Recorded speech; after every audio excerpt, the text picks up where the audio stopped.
à toutes et à tous, je suis ravie de vous retrouver dans Smart Impact, votre magazine quotidien consacré à la transition sociale et environnementale des entreprises. Au sommaire de cette émission, les algues marines pourraient bien se retrouver de plus en plus dans nos assiettes. Dans son tour du monde des innovations environnementales, notre expert Amancio Sampaio nous explique aujourd'hui pourquoi ces plantes représentent une véritable opportunité économique et durable pour les entreprises de l'agroalimentaire. Également dans cette émission, il est presque fini le temps de l'opposition entre économie et écologie. L'association Entrepreneurs pour la planète, elle, a décidé de rapprocher ces deux mondes très concrètement. Elle connecte et fait dialoguer des porteurs de projets à impact environnemental et des entrepreneurs passionnés. Une forme de mentorat où chacun apporte son expertise. On en parle dans quelques instants avec deux partenaires très engagés. Enfin, un cabinet de conseil en RSE qui fait de l'accompagnement des PME son fer de lance. Elles n'ont souvent ni les moyens ni les compétences pour mettre en place des actions environnementales et les intégrer dans leur stratégie. La classe verte s'engage à former ses dirigeants de petites entreprises et à les aider à déployer un plan de communication efficace et éthique. On reçoit en fin d'émission une de ses cofondatrices. Mais d'abord, je vous le disais, un petit tour du monde des innovations durables.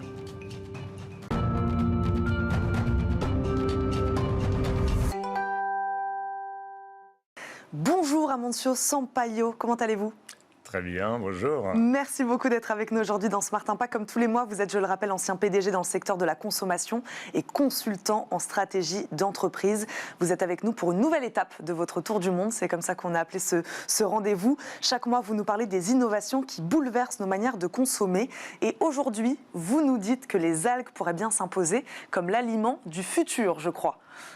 C'est un peu le défi, oui. Ouais. Je crois que c'est un moment important de parler de tout ça parce que ces dernières années, quand on regarde, il y a l'instabilité climatique, qu'il y a un impact en fait sur la prévisibilité des récoltes.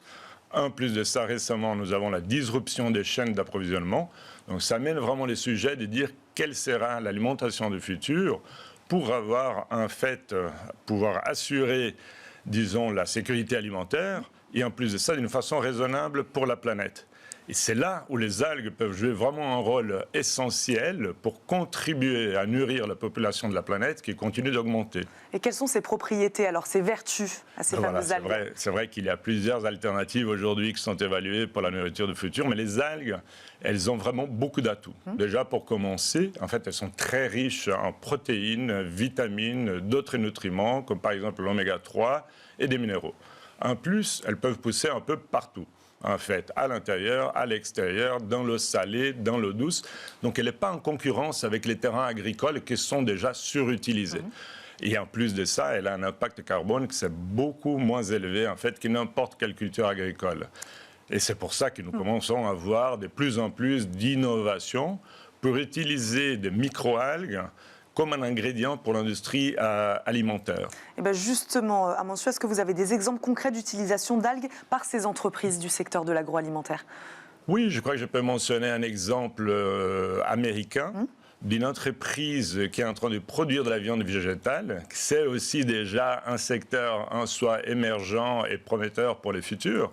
Il y a la société Tofurky, qui est active dans ce domaine, qui vient de signer une alliance avec une entreprise qui produit de microalgues, qui s'appelle Trident Algae Innovations, pour justement intégrer comme un ingrédient de ce produit des algues rouges pour donner la couleur, la texture et aussi des propriétés nutritionnelles additionnelles à ce produit. Vous avez un autre exemple ? On peut parler aussi d'un exemple plus près de nous. En fait, c'est les startups françaises qui est en train d'évoluer très rapidement, que c'est Algama Foods, que eux, ils travaillent vraiment à développer des technologies pour extraire des protéines fonctionnelles de microalgues.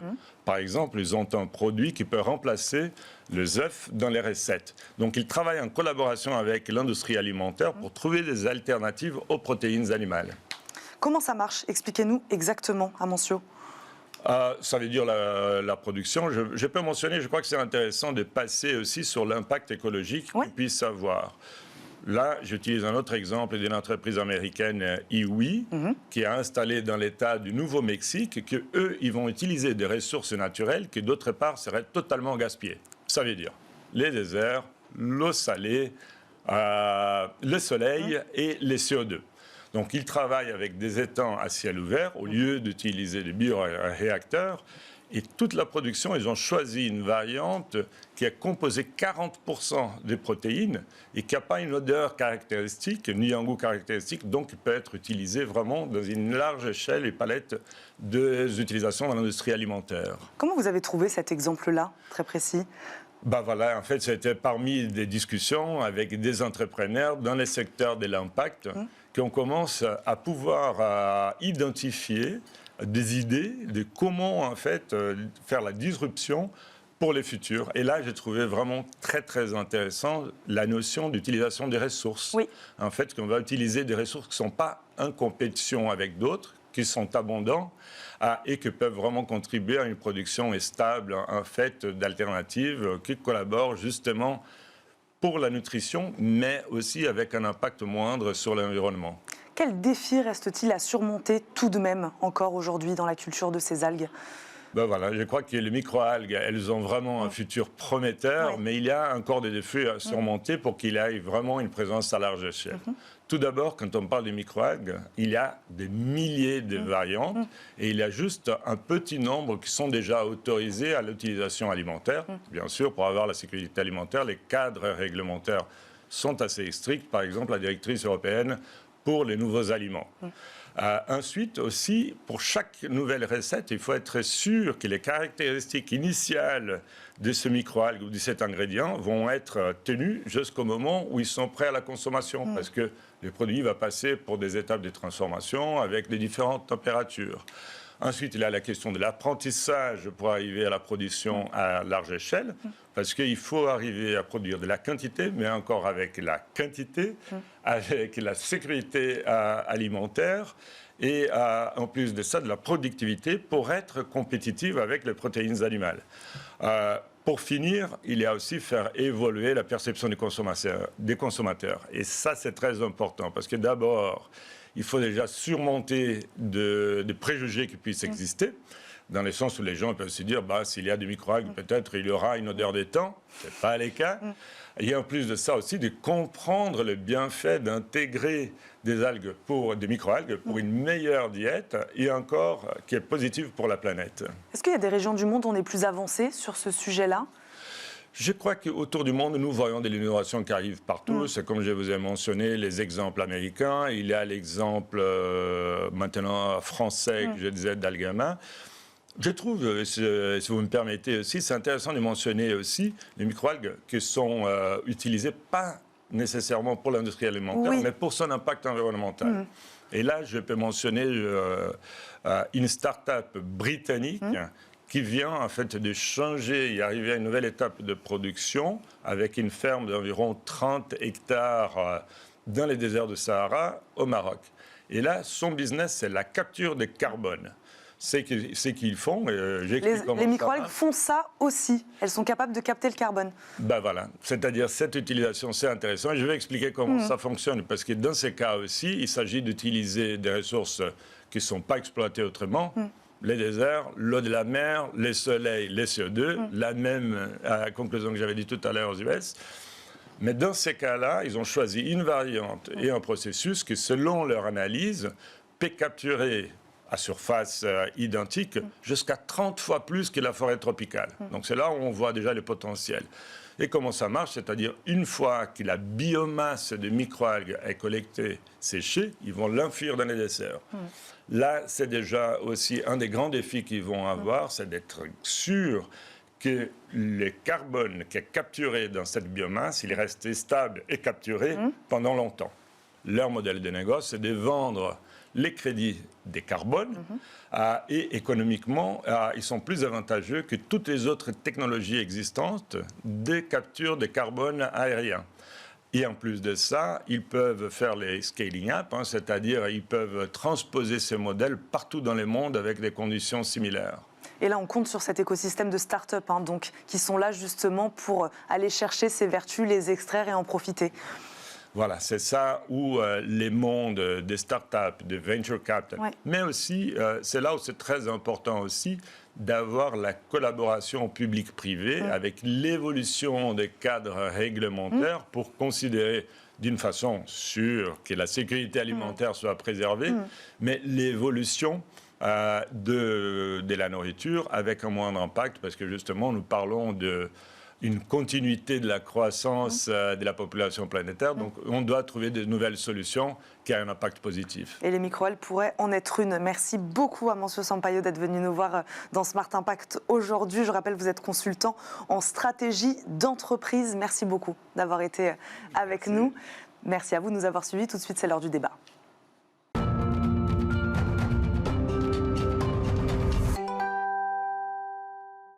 Smart Impact, le débat RSE, quand le monde du business rencontre celui de l'environnement, ça donne Entrepreneurs pour la planète. Depuis 2019, l'association se donne pour mission de connecter des porteurs de projets à impact environnemental et des entrepreneurs passionnés. L'un peut bénéficier de compétences business et stratégiques, l'autre être initié, formé et accompagné dans la transition écologique de son business. On en parle avec deux entreprises partenaires du projet. Grégory Coyot nous accompagne, il est CEO et fondateur du groupe Volt, acteur de la mobilité électrique. Bonjour.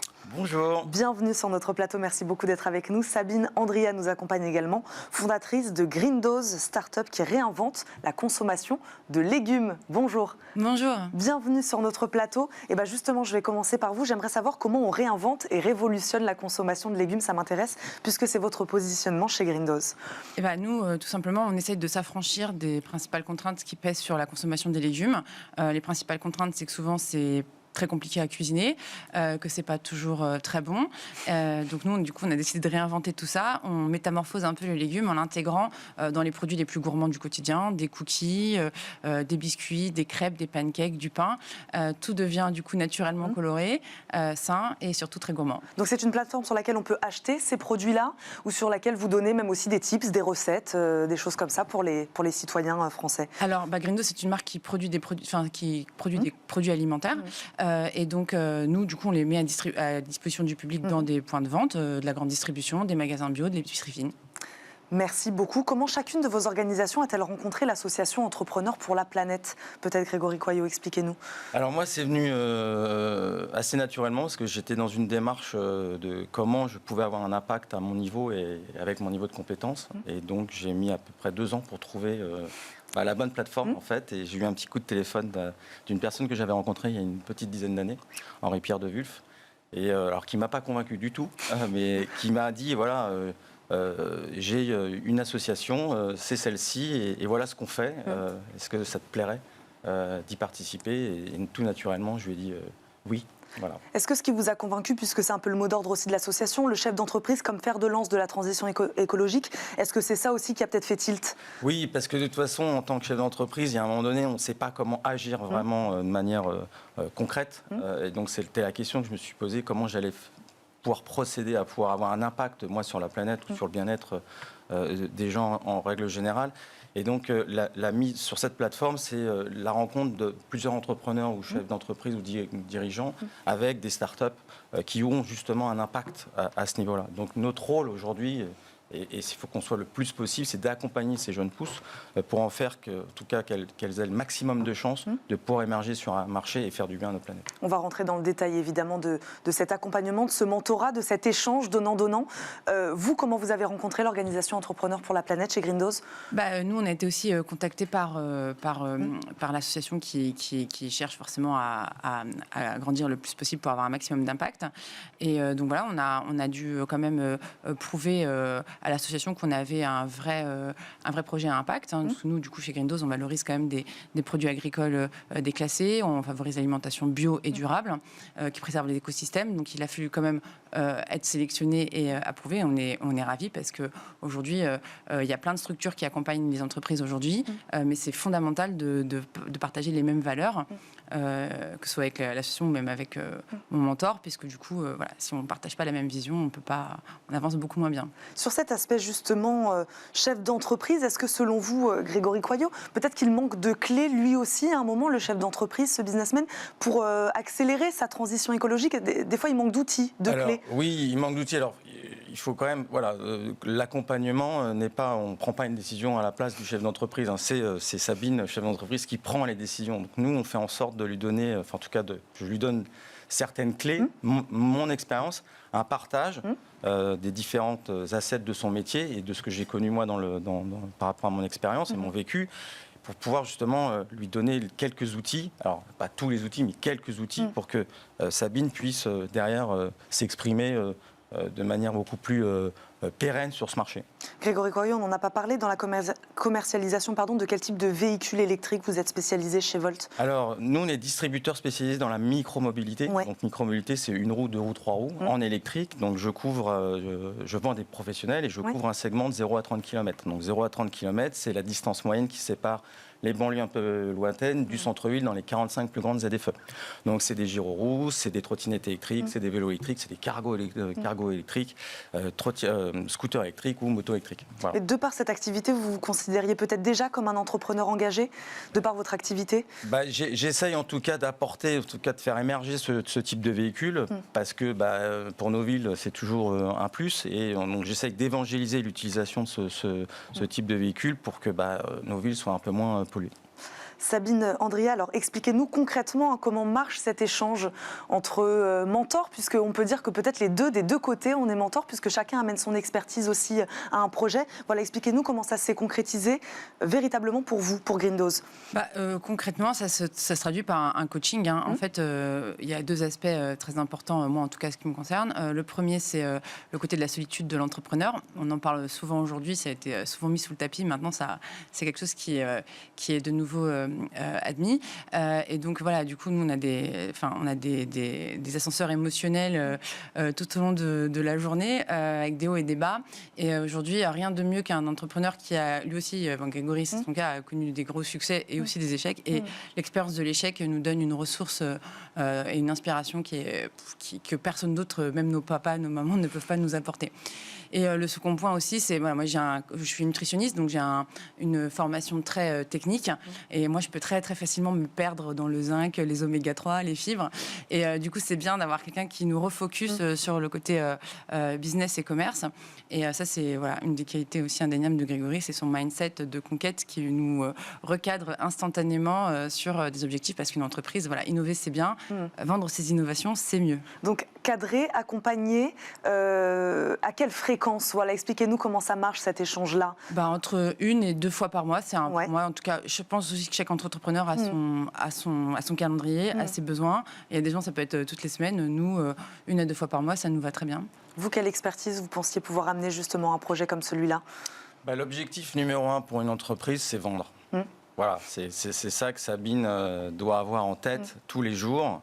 Et donc, des fois, s'extraire un peu du quotidien et de l'hyper-opérationnel pour justement se mettre en quête de cet objectif numéro 1 qui est de vendre. Voilà. Donc, mon rôle aujourd'hui, c'est peut-être de recentrer Sabine sur son objectif numéro 1 en partageant plusieurs sujets. On a eu une discussion il y a très peu de temps sur la grande distribution. Et donc, ça, je crois, a été très positif pour Sabine. Mais il n'était pas utile que vos 2 activités soient liées de quelque sorte? Non, on peut se parler de chef d'entreprise à chef d'entreprise? Oui, alors c'est relativement facile. Je pense qu'on peut partager sur... le chef d'entreprise, il a des assets dans son organisation. Ce sont les mêmes partout, quasiment. Et donc, c'est assez facile d'échanger, même si moi, je ne suis pas dans l'alimentation.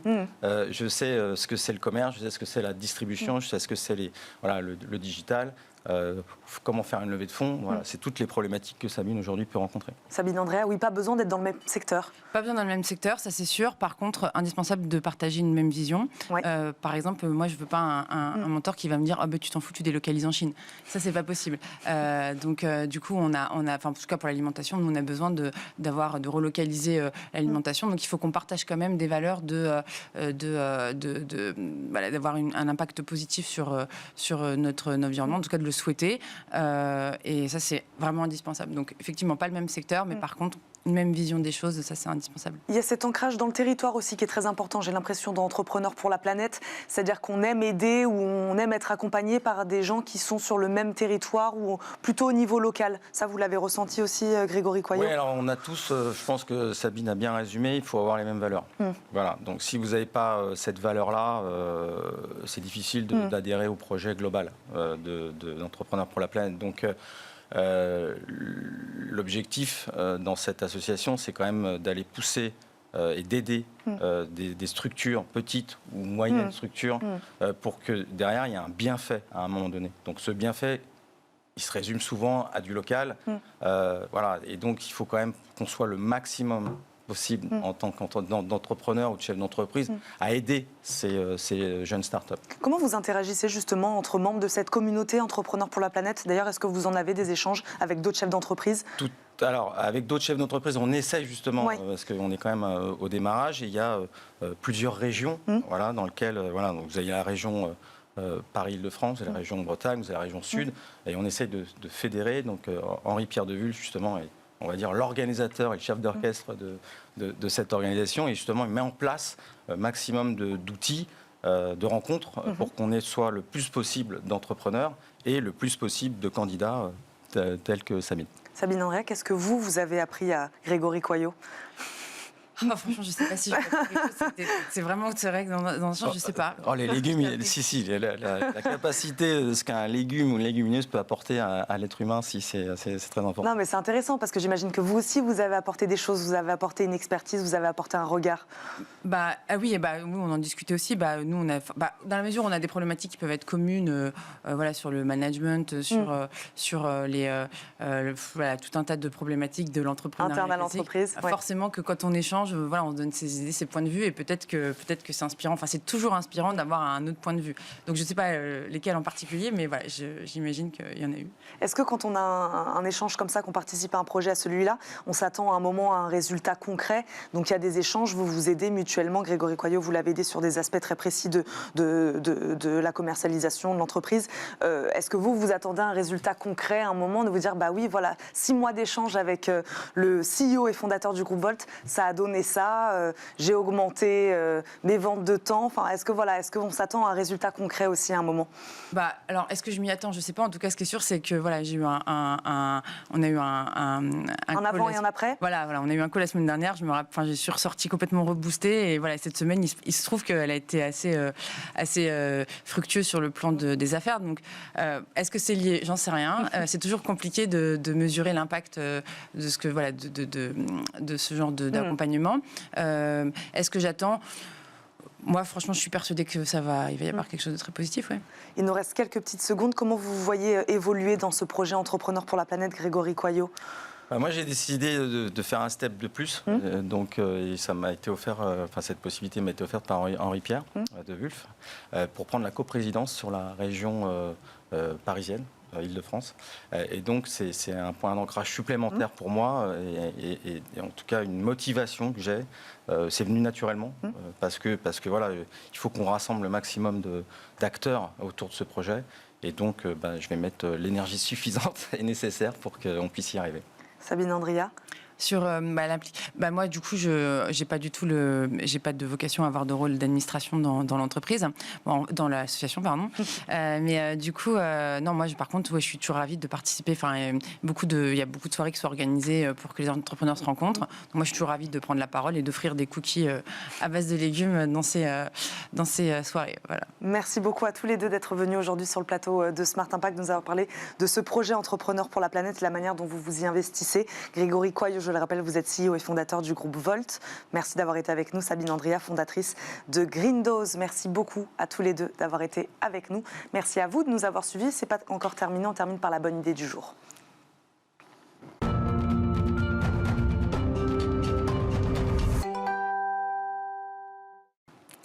La bonne idée du jour est celle de Marie-Lou Deschamps, cofondatrice de La Classe Verte. Bonjour. Bonjour Eva. Bienvenue dans Smart Impact, merci beaucoup de nous accompagner. La Classe Verte qui a fait le pari d'être à la fois un programme d'accompagnement individuel, un programme de formation en ligne et une communauté d'entraide. L'objectif surtout, je le disais en préambule de cette émission, rendre la RSE et la communication responsable accessibles à toutes les structures. Marie-Lou Deschamps, expliquez-nous qu'est-ce qui vous a convaincu de vous lancer dans la création de cette start-up. Qu'est-ce qui ne vous convenait pas peut-être dans le consulting classique ou qui ne vous convenait plus? Eh bien, tout simplement, avec mon associé, donc Tiffaine, on a décidé une forte mission d'accompagner les entreprises à changer positivement le monde, par et pour les salariés. Donc pour ça, on est parti d'un constat vraiment très simple, c'est qu'aujourd'hui en France, il y a 21% des salariés qui ne sont pas impliqués dans l'engagement des entreprises, alors qu'on voit bien qu'avec la grande démission, il y a vraiment un besoin de quête de sens des salariés. Les employeurs ont du mal à recruter et surtout, il est temps un peu de faire agir les 4 millions de TPE en France.